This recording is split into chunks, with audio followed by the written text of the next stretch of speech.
अगर आप भी चाहते हैं कि आरसीएम म्यूजिक के वीडियो सबसे पहले आप तक पहुंचे, तो लाल बटन को दबा के चैनल को सब्सक्राइब जरूर करें और साथ में बेल आइकन को दबाना ना भूलें।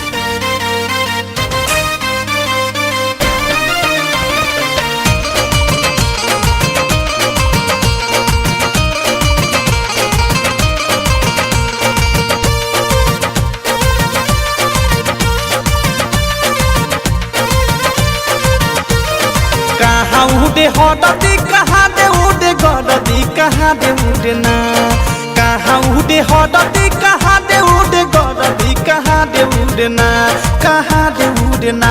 पातर पिया के झुलू पिया कहाँ दे उड़े ना, पातर पिया के झुलू पिया कहाँ दे उड़े ना।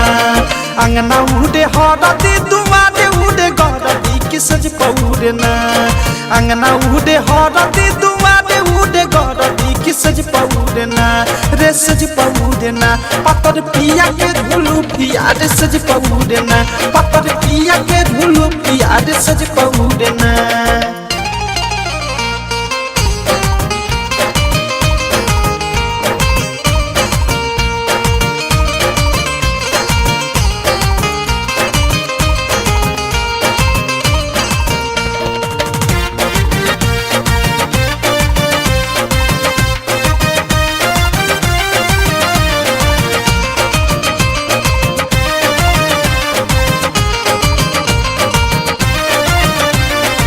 झुलफी में तेल कह खूब चापा चप हो, थुथुन में थुनावा से जाला हो कर खप हो।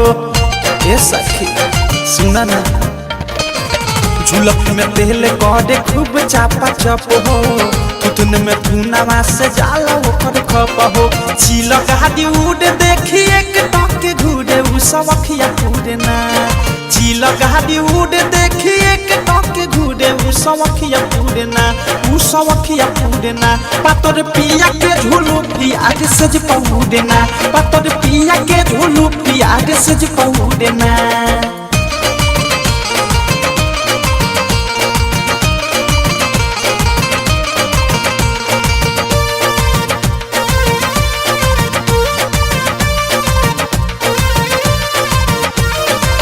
ककही संगतिया हसैया के लंगोटिया, चम चम कह दे जैसे पीतर के लोटिया। ए सखी का कहिए दादा, ककही संगतिया हसैया के लंगोटिया, चम चम कह दे जैसे पीतर के लोटिया।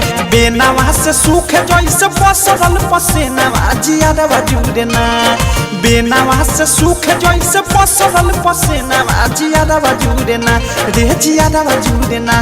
पातर पिया के झुलू पिया रे सज पौड़े ना, पातर पिया के झुलू पिया रे सज पौड़े ना।